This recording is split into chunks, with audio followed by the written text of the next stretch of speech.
Okay, good day everyone. Welcome to Philosophy online classes. We are still on philosophy, language, and communication, and today we are going to be looking at the values for effective communication.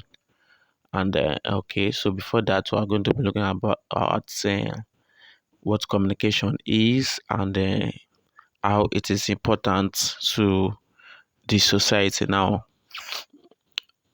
Communication is a process that involves sending and receiving message between individuals or group of people. Now, that is basically the meaning of communication. Now, there is a line that we need to follow to understand the importance of communication in the society now.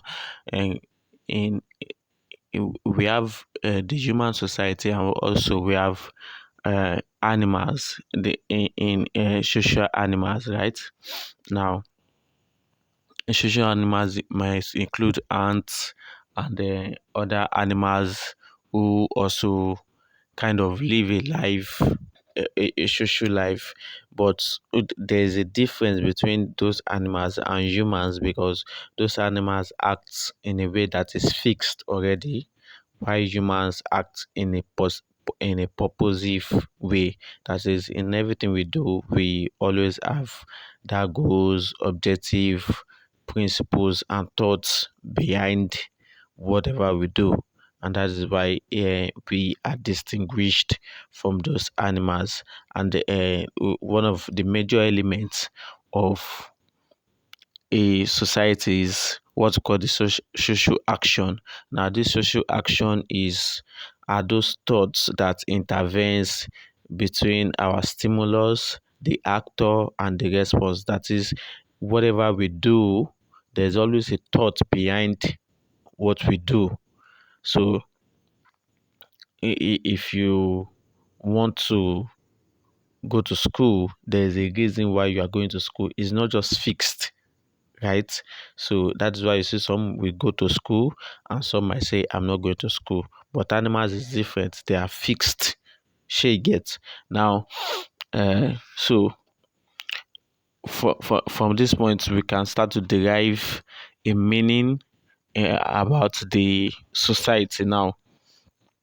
And it is these purposive actions, that is these things that we do with thoughts, right? That leads to social cooperation. And then social cooperation is an important element of the society. We can't call a society without social cooperation. Then it's not society, because society involve individuals living together and under the same geographical territory, and also subject to a political authority or a dominant cultural expectations. So, for every society, there's always a pattern of social relation, right? Every society, there's always a pattern of social relation, and that's why we call it a society now. This society depend on the social interaction of the individuals who are committed to living within the same geographical location and sharing the same goals and value. And that is how the social interaction or social cooperation is made possible. Now, if there is no social interaction, then there will a society can be said to be disorder. Yes, like we learned in philosophy and the society, when the social interaction is not in place, when there's no social cooperation, then there will be disorderliness. Now, having understood this, we can now see that communication is very, very important to the survival of human, because without communication, then the man wouldn't even have gotten to this level, because violence and bestiality would have overcome us.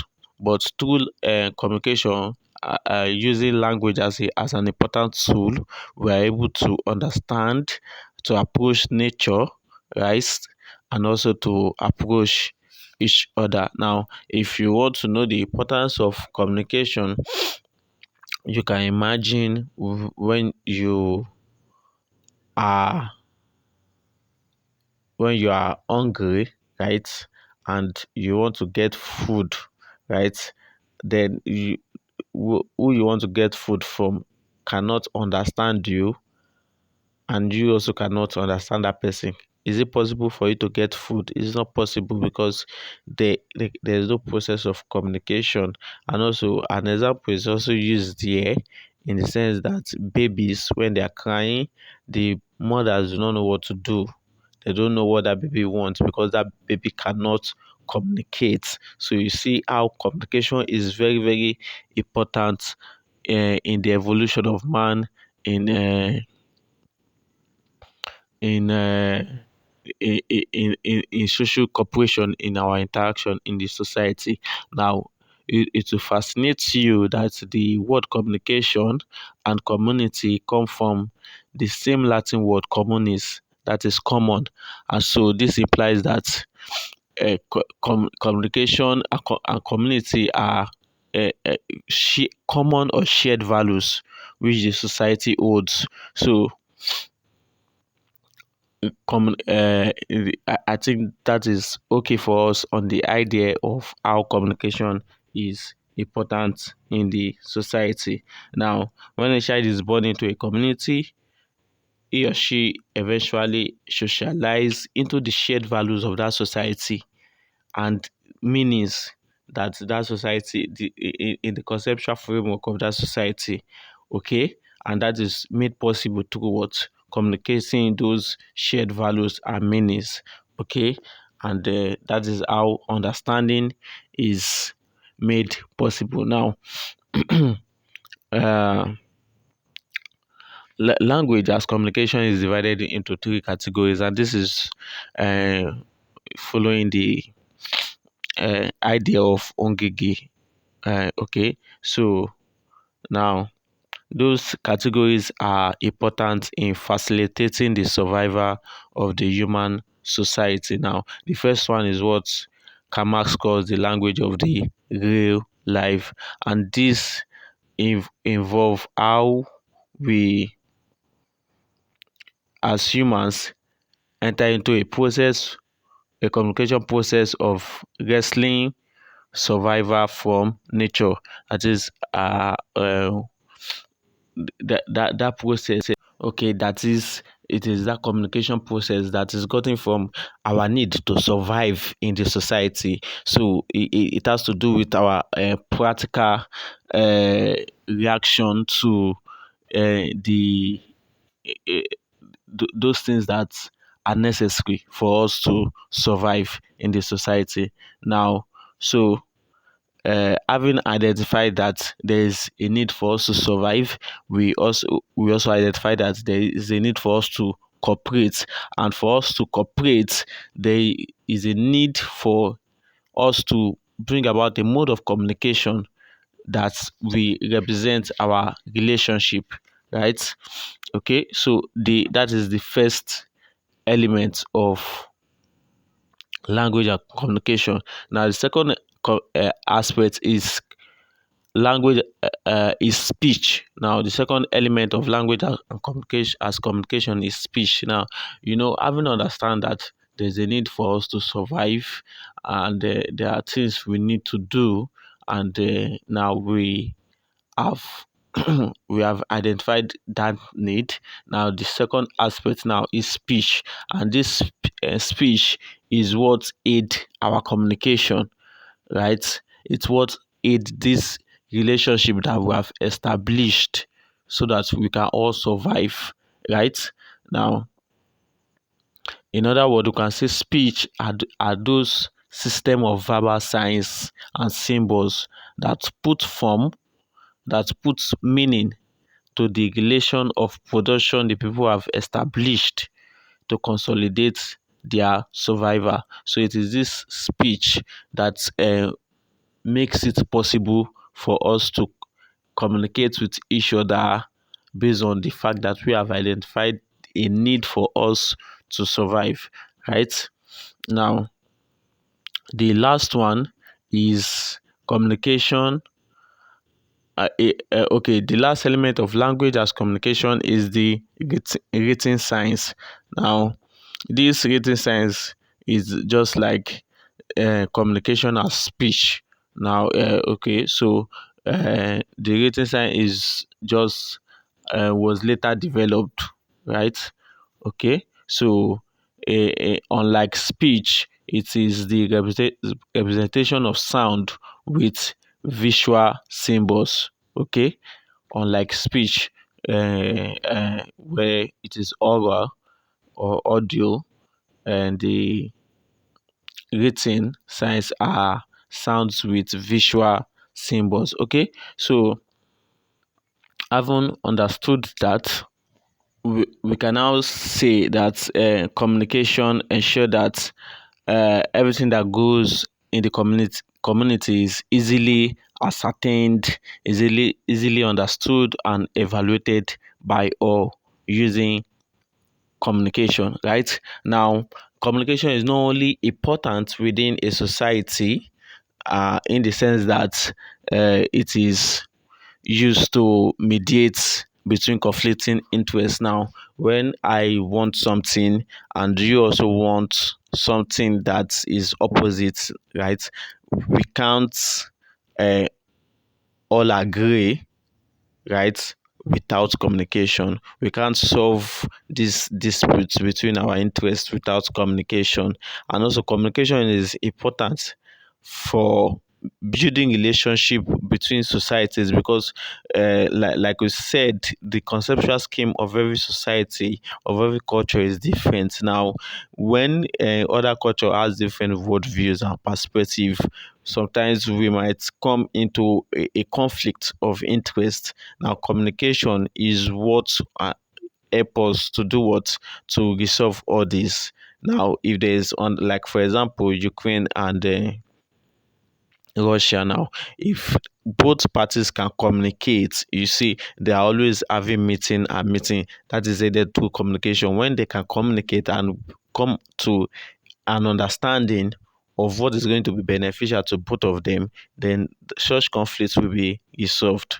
Right now, the another aspect in which communication is important is uh, passing our values, tradition, customs, and culture from one generation to another. Right, this culture that we have now as this generation in Nigeria were actually passed from one generation to another. So those are aspects in which communication is very, very valuable. Okay, so now, having understood all this, we want to look at those values of communication that makes communication effective, because communication is involved in all human activity. It is intrinsic in our behaviors, so in our endeavors. So if these values are neglected, then there's going to be a problem in communication. Now, the first value is the value of clarity, and this is simply you saying what other people can understand, right? So you when you say things, you mean what you say. So and this involve you being careful with the choice of words that you use, and not adding too much word to just a simple sentence, right? You say what people can understand. So you don't complicate the meaning of what you want to say by using too many words, right? Now, that is the value of clarity. Now, the second value is the value of truthfulness, and this involves you saying what people can always trust, or saying things that to make people to always trust you, when so that people can always take your word for what is. It's not that today you say rain is falling, and when they look outside the rain is not falling. She gets next time when you say something, people won't easily believe. So the second value of communicate of effective communication is what? Truthfulness. Now the next value is the value of logicality, and this involve when you say things applying the principle of logic, which is your word must be cohesive.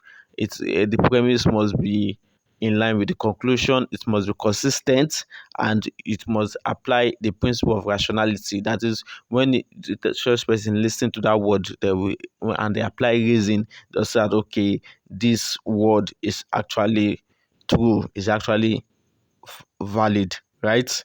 Okay, so now the next one is the value of charity, and this implies that when you communicate you with other person, you recognize that those people are humans as you are, and that implies the applying the golden rule that treat others the way you them to be want them to treat you. So in this aspect of communication, you recognize that that person you are discussing with is human as you are, and that is why we can't discuss with animals because they are different from us. You get. So the next one is the value of tolerance, and this implies that you follows from that value of charity. The value of tolerance implies that you recognize that there is a difference between you and that person, and if that difference are not put aside, then there won't be effective communication. And what do I mean? For example, you as a philosophy student, right? Grounded in the knowledge of philosophy, you are not discussing with someone who has zero knowledge about philosophy. There is a difference between you people, right? You both are humans, but there is a difference between you people. And if these difference are not put aside, what you are explaining to that person will not be gotten, right? And this illustrates the kind of stereotypes that we have in our society today, that some people see the Hausas as uh, people, we sometimes we call them derogatory names, So those stereotyping are what leads to a breach of those communication, because we fail to recognize the difference between those things. So when the value of tolerance is applied, then we can always explain things in ways in which others can understand. So lastly, we want to quickly identify three things that could hinder effective communication, and that is power, that is wealth, and dogmatism. Power could ensure peace in a community, and they bring about effective communication, and power can also be misused, right? Now wealth is the having those valuables, money, those things that are necessary. Wealth could also be used to do what? To hinder effective communication, when you uh, employ uncharitable acts and uncivilized greed just to get your point driven.